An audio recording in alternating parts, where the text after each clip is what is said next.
النبي صلى الله عليه وسلم اقرأ القرآن فإنه يأتي يوم القيامة شفيعا لأصحابه أو كما قال عليه الصلاة والسلام.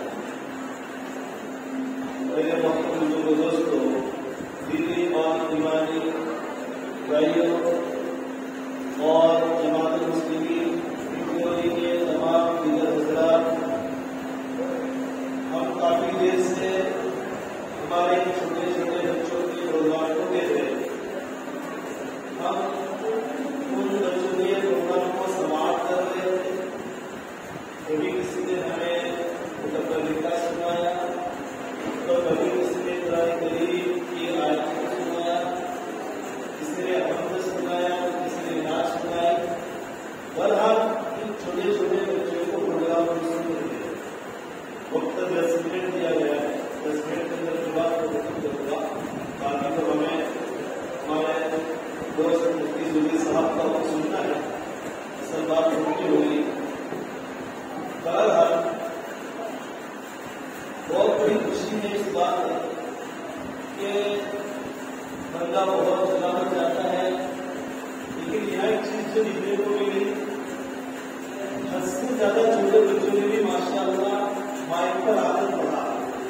یہ قابل رشک بات ہے ہم تمام کے لیے، خصوصاً اس گاؤں کے لیے اور اس بچے کے لیے بھی اور اس کے استاذ کے لیے بھی کہ اتنی کم عمر میں بھی ایک تمام لوگوں کے سامنے آ کر مائک پر پڑھنا یہ بہت بڑی قابل بات ہے. بہرحال میرے بھائیوں، یہ اولاد جو ہمارے پاس ہے یہ اللہ کی طرف سے دی ہوئی بہت بڑی نعمت ہے. یہ بہت بڑی عطا کردہ نعمت ہے. لیکن یہ نعمت ہمارے لیے کب فائدہ مند ہوگی اور کب فائدہ مند نہیں ہوگی وہ ہمارے ہاتھ میں ہے. اس لیے کہ یہی اولاد آپ کو جنت میں لے کے بھی جا سکتی ہے اور یہی اولاد آپ کو جہنم میں لے کے بھی جا سکتی ہے. اس لیے کہ اگر یہ اولاد نیک اور صالح کرتی ہے تو آپ کے لیے، ہم تمام کے لیے، پورے قوم کے لیے صدقہ جاریہ بنے گی. اور اگر یہی اولاد نافرمان بنتی ہے، باغی بنتی ہے، طاغی بنتی ہے تو میرے لیے، آپ کے لیے، خصوصاً اس کے والدین کے لیے یہ عذاب جاریہ بنتی ہے. جو لفظ اور اس کو جان سنے حضرت نبی صلی اللہ علیہ وسلم نے ارشاد فرمایا، اذا مات الانسان انقطع عنه عمله الا بالله. ایک انسان مر جاتا ہے، سارے دروازے اس کے بند ہو جاتے ہیں. پہلے وہ نماز پڑھتا تھا، نماز نہیں کر سکتا، نماز کی بھائی تھا. پہلے وہ روزہ رکھتا تھا، اب وہ روزہ نہیں رکھ سکتا، روزے کی بھائی پر ہو گئی. اور بہت سے دینی کام کرتا تھا، لیکن اب چونکہ روح نہیں رہی، اندر کی جان نہیں رہی، تو سارے دروازے بند ہو گئے. اب اس کا عمل کرنا کوئی فائدہ نہیں، اس لیے کہ روح جان نہیں ہے. بہرحال اسی طریقے سے حضرت نبی کریم صلی اللہ علیہ وسلم نے فرمایا کہ جب سارے دروازے بند ہو جاتے ہیں تو 3 دروازے ایسے اللہ سبحانہ تعالیٰ نے رکھے ہیں، کیوں اس میں کھلے؟ کیا ہے؟ اللہ من طلاق 3 چیزیں. اذا مات الانسان انقطع عنه عمله الا من طلاق. یہ 3 وہ چیزیں ہیں جس کے لیے دروازے کھلے رہتے ہیں. 3 اعمال کیا ہے؟ صدقہ جاریہ. صدقہ جاریہ مثال کے طور پر گاؤں میں پانی کی قلت ہے، آپ کو بڑی ضرورت، مسجد کا کام چل رہا ہے، آپ نے اس کو پیسے ڈال دیے، مسجد کو مکمل کروا دی. مکتب کی ضرورت تھی، آپ نے مکتب کرا کر دے دیے بچوں کے لیے. تو جب تک لوگ اس مکتب سے، اس مسجد سے، اس پانی کی گولی سے فائدہ اٹھا لیں گے، تب تک قبر کے اندر آپ کو اس کا ثواب ملے گا. دوسری چیز وعلم ينتفع به، ایسا ایسا دنیا کے اندر چھوڑ کر گیا کہ لوگ اس سے فائدہ حاصل کریں. کوئی عالم تھا دوسرے کو عالم بنا کر گیا، کوئی حافظ تھا دوسرے کو حافظ بنا کر گیا. اگر وہ عالم نہیں ہے حافظ نہیں ہے لیکن اللہ سبحانہ وتعالی نے اس کو مان دیا ہے، اس کو پیسوں سے نوازا ہے، تو غریب اور یتیم بچوں کی کفالت دیتا ہے، ان کے بچے کی ذمہ داری اٹھاتا ہے. اور وہ بچہ جب تک تعلیم حاصل کرے گا مکتب کے اندر مدرسے کے اندر، اور جب تک وہ علم پھیلاتا رہے گا، علم کو چلتا رہے گا، اللہ سبحانہ وتعالی آپ کی مدد کرتے سارے سواب پہنچاتے ہیں. تیسرا دروازہ اولاد صالح يدعو، اس اولاد دنیا کے اندر چھوڑ کر گیا جو نیک اولاد جو اس کے ماں باپ کے لیے مغفرت کی دعا کرتی ہے، تو پھر یہ بچہ اور یہ اولاد ماں باپ کے لیے صدقہ جاریہ ہے. اس لیے میرے بھائیوں، آج ہم جس مقصد کے ساتھ یہاں بیٹھے ہیں ان بچوں کے پروگرام کے اندر ان کی ہمت افزائی کی خاطر اللہ تعالیٰ ہمارے آج کے بیٹھنے کو قبول فرمائے. ہم یہ نہ سوچیں کہ ہمارے بیٹھنے کا کیا فائدہ ہوگا،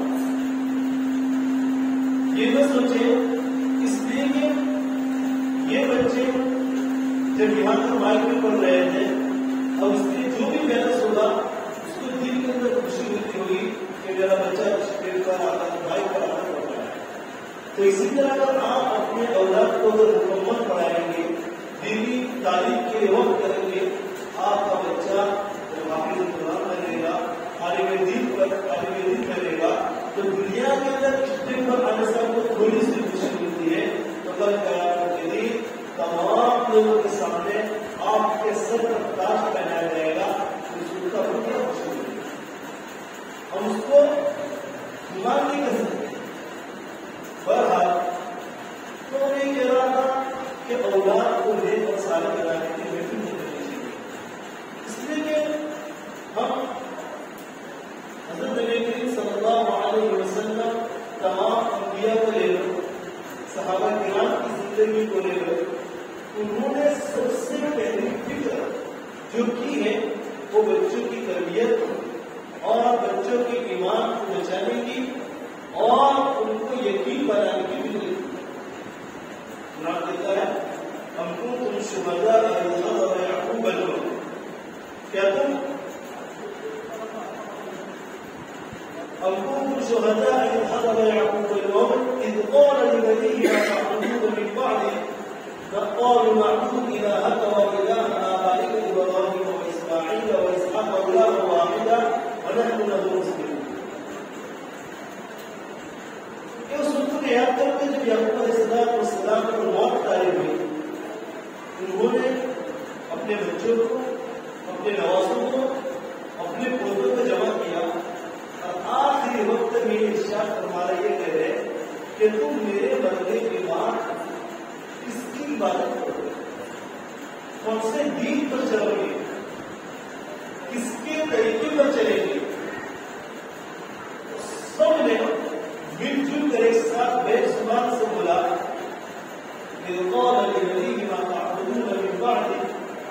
کہ ہم اور نعبد الہک و الہ آبائک ابراہیم و اسماعیل و اسحاق الہ واحدا ونحن له مسلمون، کہ ہم آبا و اجداد، آپ کے آبا و اجداد حضرت اسماعیل علیہ السلام اور حضرت ابراہیم علیہ السلام کے دین پر چلیں گے، ہم ان کے دین کو فالو کریں گے، ان کے طریقے پر چلیں گے، اور آپ نے جو طریقہ بتایا ہے اسی طریقے پر زندگی گزاریں گے اور اسی پر عمل کریں گے. تو میرے بھائی، معلوم نہیں ہوا کہ ماں باپ بچوں کو طریقہ بتاتے ہیں، ماں باپ بچوں کی تربیت کرتے ہیں اور بچہ پوری زندگی اسی کو اختیار کرتا ہے. میں ایک حدیث بیان کر بات کرتا ہوں، اس لیے کہ 10 منٹ کا وقت دیا تھا. اللہ کے نبی صلی اللہ علیہ وسلم نے فرمایا کل مولود یولد علی الفطرۃ، کہ ہر انسان دین حنیف پر پیدا ہوتا ہے، دین اسلام پر پیدا ہوتا ہے، دین حق پر پیدا ہوتا ہے، فطرت اسلام پر پیدا ہوتا ہے. وہ الگ بات ہوتی ہے کہ کسی کے والدین اگر یہودی ہو تو بچہ یہودی بن جاتا ہے، کسی کے والدین اگر نصرانی ہو تو بچہ نصرانی بن جاتا ہے. لیکن میرا اور آپ کا معاملہ تو یہ ہے کہ ہم تو مسلمان، اللہ نے ہم کو مسلمان کے گھر میں پیدا کیا ہے اور ہمارے اولادوں کو بھی مسلمان کے گھر میں پیدا کیا ہے. تو بہت کم چانس ہوتے ہیں کہ ہم یہودی کے نصرانی بن جائیں، لیکن یہ بات ضرور ہوتی ہے کہ ہمارے بچے یا تو نیک بنے یا نافرمان بنے. تو نیک بننے کے لیے سب سے پہلی بات یہ ہے کہ ہم ہمارے گھر میں رہن سہن، ہمارے بول چال، ہمارے کام اور ہمارے کرتوت کو بچہ دیکھتا ہے. بچہ زبان سے بولتا نہیں ہے، 1 سال کا ہے، 2 سال کا ہے، 3 سال کا ہے، زبان سے نہیں بول رہا ہے، لیکن آنکھوں سے اور کانوں سے سارا کیچپ کر کر اپنے دل کو کرتا ہے. اگر ہمارے گھر میں جھگڑے گالی گلوچ اور ٹی وی کو دیکھنا، میچز کو دیکھنا، گھر سے باتیں ہو رہی ہے تو میرے بھائی بچہ پوری زندگی اسی پر ہو رہی ہے. اور بچہ دیکھتا ہے کہ اذان ہوئی، میرے والدین سر پر ٹوپی نہیں جاتی، 2 گھنٹہ نہیں تھا 2 گھنٹہ ڈال دیا، وقت ہم نماز کے لیے مسجد میں جا رہے ہیں، پھر اس وقت قرآن کریم کی تلاوت ہو رہی ہے، رمضان کے روزے رکھے جا رہے ہیں، نوافل کی عبادت کی جا رہی ہے. تو پھر بچہ بڑے ہونے کے بعد یہ ساری چیزیں اپناتا ہے. یہ ایسا ہی ہوا جیسا کہ حضرت صحابہ کرام اور علیہ السلام کے اولادوں نے کہا تھا کہ ہم اسی طریقے پہ چلیں گے جس طرح آپ نے ان کو طریقہ بتایا. تو بچوں کو جو طریقہ ہم بتائیں گے بچہ اسی طریقے پر چلے گا. لیکن شرط یہ ہے کہ سب سے پہلے ہم کو صحیح روٹ پر چلنا پڑے گا، صحیح راستے پر چلنا پڑے گا. جب بچوں کے اندر صحیح تربیت آ جاتی ہے، دین کی اہمیت آ جاتی ہے اور اسلام کی اہمیت ان کے اندر جا جاتی ہے، تو میرے بھائیوں یہ نوجوان بچے، یہ چھوٹے چھوٹے بچے دنیا کے اندر اختلاف پیدا کرتے ہیں. اس لیے جب اتہاس کو پڑھیں گے اور تاریخ کا مطالعہ کریں گے تو آپ کو اس بات کا احساس ہوگا کہ تاریخ کی زیادہ کم ہے. ایک نوجوان شخصیت تھی لیکن 19 سال کے اندر ان نے اندلس کو قتل کیا. تو بتائیے ایک نوجوان ہوتا محمد قاسم محمد فاتح کون تھے؟ محمد بن فاتح کون شخصیت تھی جنہوں نے صرف 25 سال کے اندر اس دنیا کو پتا کیا تھا؟ سلطان ٹیپو شیر رحمۃ اللہ علیہ کون شخصیت تھی؟ یہ وہ شخصیت تھی جس نے 17 سال کے عمر کے اندر اس نے محسوس کو پیدا کیا تھا. میرے بھائیوں یہ نوجوان لڑکے اور یہ نوجوان اولاد تھی کہ جب ان کے ماں باپ نے ان کی صحیح تربیت کی، صحیح دین پڑھایا اور ان کے اندر ایمان کی اور اسلام کی اہمیت جاگی تھی تو انہوں نے کم عمر کے اندر بھی انقلاب دنیا کے اندر برپا کر دیا. تو ہم کوشش کریں کہ ہم ہمارے چھوٹے چھوٹے بچوں کی صحیح تربیت کریں، ان کو صحیح وقت پر مکتب کے اندر بھیجیں، نماز کا پابند بنائیں، مکاتب کا پابند بنائیں اور یہی چیز کل آنکھ ہونے کے بعد آپ کو کام آئے گی. اللہ تعالیٰ ہمارے بچوں کے فرمائے.